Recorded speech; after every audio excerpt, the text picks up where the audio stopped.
আসসালামু আলাইকুম। সীমাস কিচেনে সবাইকে ওয়েলকাম জানাচ্ছি। আর আজকে আমি রান্না করব লাউ দিয়ে ইলিশ মাছ। অনেক মজার একটা রেসিপি। চলুন তাহলে দেখা যাক আমি এই রান্নাটা কিভাবে করলাম। যদি আপনাদের রেসিপিটি ভালো লেগে থাকে অবশ্যই আমার পেজটিকে ফলো দিয়ে রাখবেন। যারা ইউটিউব থেকে দেখছেন আমার চ্যানেলটিকে সাবস্ক্রাইব করে রাখবেন।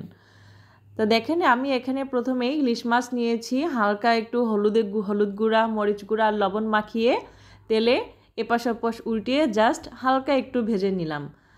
এটাকে মাছগুলোকে বেশি ভাজতে যাবে না, তাহলে ইলিশ মাছের কিন্তু মজাটা প্রপার মজাটা থাকে না বেশি ভাজা ভাজা হয়ে গেলে। তাই এপাশ ওপাশ উল্টিয়ে জাস্ট হালকা করে একটু হলুদ গুঁড়া, মরিচ গুঁড়া, লবণ দিয়ে মাখিয়ে একটু ভেজে নেবেন। আর তারপর এখানে যে অবশিষ্ট তেল রয়েছিল সেগুলো আমি ঢেলে দিলাম, আর এই তেলেই রান্না হয়ে যাবে। সেজন্য আমি একবারে মাছ ভাজায় তেল দিয়েছিলাম। আর এখন এখানে দিয়ে দিলাম পেঁয়াজ কুচি, আর এই পেঁয়াজ কুচিগুলোকে আমি তেলে একটু নেড়ে চেড়ে হালকা ভেজে নেব। তো দেখেন আমার কিন্তু পেঁয়াজ ভাজা হয়ে গেছে। এখন এখানে আমি হাফ চামচ রসুন বাটা আর হাফ চামচ আদা বাটা দিয়ে দিচ্ছি। অনেকেই ইলিশ মাছের রসুন বাটা খায় না, কিন্তু আমি সব মশলাই একটু একটু করে দিয়ে দিই, আমার কাছে খুবই ভালো লাগে। এভাবে একবার রান্না করে খেয়ে দেখবেন, অনেক মজা। আর এখানে 1.5 চামচ বাটা পেঁয়াজ দিয়ে দিচ্ছি, তাহলে মশলাটা খেতে অনেক বেশি ভালো লাগে। আর এখানে চেরা কাঁচামরিচ দিয়ে দিচ্ছি 2টি। ভাজা এই কুচানো পেঁয়াজ আর বাটা পেঁয়াজ একসাথে দিলে মশলাটা অনেক বেশি ভালো হয়। আর এখন এখানে আমি তেলের ভিতরে সব মশলাগুলোকে একটু ভেজে নিচ্ছি। আর এখন এখানে হাফ চামচ জিরা গুঁড়া দেবো আর হাফ চামচ ধনিয়ার গুঁড়া দেবো। জিরা ধনিয়ার গুঁড়া দিয়ে দিলাম। আর এখন এখানে হলুদ গুঁড়া দিয়ে দেব 1 চামচ, আর লাল মরিচের গুঁড়া দিয়ে দেব 1.5 চামচ। ঝালটা আপনাদের নিজেদের পরিমাণ অনুযায়ী দিয়ে দিবেন। কে কীভাবে ঝাল খেতে পছন্দ করেন সেরকম তাহলেই হয়ে যাবে। কেউ আছে বেশি ঝাল খায়, আবার কেউ আছে কম ঝাল খায়। এটা আপনারা আপনাদের পরিমাণ মতো কাঁচামরিচ এবং লাল মরিচের গুঁড়া ব্যালেন্স করে দিয়ে দেবেন। আর এখানে আমি পরিমাণ মতো লবণ দিয়ে দিচ্ছি। আর এখন সব কিছু মিলিয়ে মশলাগুলোকে তেলের ভিতরে ভালোভাবে কষিয়ে নিতে হবে। আর এই মশলাটা কিন্তু খুব ভালোভাবে কষাতে হবে, কারণ যে কোনো রান্নায় মশলা কষানোটা কিন্তু সবচেয়ে বেশি ইম্পর্টেন্ট। যে যত সুন্দর করে মশলাটাকে কষাতে পারবেন তার রান্না কিন্তু খেতে তত বেশি ভালো লাগবে। আর ইলিশ মাছের পাশে যা কিছুই দেন না কেন সবই কিন্তু খেতে অনেক বেশি মজা হয়।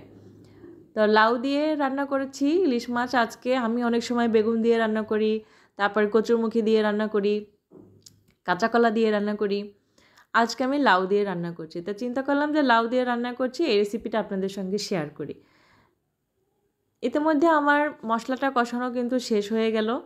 এখন আমি এখানে পানি দিয়ে দিচ্ছি, আর তার ভিতরে আমি আগে লাউটা দিয়ে দিচ্ছি, কারণ মশলাগুলোর সাথে লাউটাকে একটু নেড়ে চেড়ে নেব। আর তারপর আমি রান্না করতে আমার যতটুকু পানির প্রয়োজন একবারে পানিটা দিয়ে দেব। আর এই লাউগুলোকে কিন্তু আপনারা ভাঙবেন না। লাউগুলো যাতে একটু আস্ত আস্ত টাইপের থাকে, সিদ্ধও হয় এবং একটু আস্ত আস্ত টাইপের থাকে, সেইভাবে রাখবেন। সেটা বুঝে পানি দিয়ে দিবেন, কারণ লাউ কিন্তু তাড়াতাড়ি সিদ্ধ হয়ে যায়।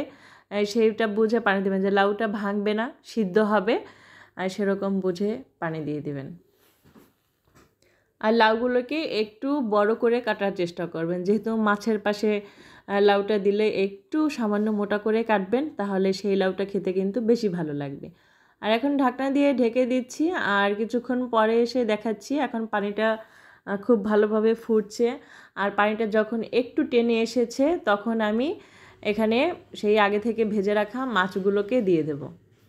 মাছগুলো দেবেন একদম শেষের দিকে, রান্না শেষ হওয়ার 3 মিনিট বা 2 মিনিট আগে দিয়ে দিবেন, কারণ ইলিশ মাছ কিন্তু খুব সহজেই রান্না হয়ে যায়।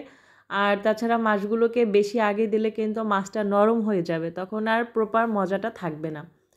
তাই আগে লাউটাকে রান্না করে নেবেন, তারপরে যখন মাছটা দেবেন একদম রান্না শেষ হওয়ার 2 থেকে 3 মিনিট আগে, তাহলেই হয়ে যাবে। তাহলে দেখবেন যে যেই ঝোলটা থাকবে খেতে অনেক বেশি ভালো লাগবে, ইলিশ মাছের ঘ্রাণটা পুরো লাউয়ের ভিতরে ছড়িয়ে যাবে। আর এদিকে মাছটাও সুন্দরভাবে থাকবে, লাউটাও ভাঙবে না, সামান্য একটু ঝোল ঝোল থাকবে। আর সেই মশলাগুলো দিয়ে ভাত মেখে খেতে এত ভালো লাগে যে দেখেন এই পর্যায়ে আমি মাছগুলোকে বেশি নাড়াচাড়া করব না, জাস্ট 2 পাশ ধরে হালকা হাতে একটু নেড়ে চেড়ে দিচ্ছি, তো এই হলো আমার লাউ রান্না। আপনাদের যদি এইভাবে আমার মতো ইলিশ মাছ দিয়ে লাউ রান্না পছন্দ হয়ে থাকে তাহলে এভাবে রান্না করে খাওয়াবেন। আশা করছি পরিবারের সকলের খুব পছন্দ হবে এবং আপনাকে আবার রান্না করে খাওয়াতে বলবে। তো সবাই অনেক ভালো থাকবেন, সুস্থ থাকবেন। আর আমার রেসিপিটি ভালো লাগলে অবশ্যই আমাকে কমেন্ট করে জানাবেন, একটা লাইক দিয়ে দিবেন আর আমার চ্যানেলটিকে সাবস্ক্রাইব করে বা আমার পেজটিকে ফলো দিয়ে পাশে থাকবেন। সবার জন্য অনেক অনেক শুভেচ্ছা ও শুভকামনা রইল। আর এভাবে রান্না করলে আশা করছি সবাই অনেক বেশি পছন্দ করবে। এই যে দেখেন জাস্ট মানে এর ফাইনাল লুকটা দেখেন, দেখতে কত সুন্দর লাগছে। মানে মশলাটা দেখেই মনে চাইছে যে এখনই ভাত খাই, এরকম একটা অবস্থা। আর যারা ইলিশ লাভার্স আছেন তাদের তো কোনো কথাই নেই, ইলিশ মাছের পাশে যেই তরকারি দেওয়া হোক না কেন সবার অনেক পছন্দ হবে। ভালো থাকবেন, আল্লাহ হাফেজ।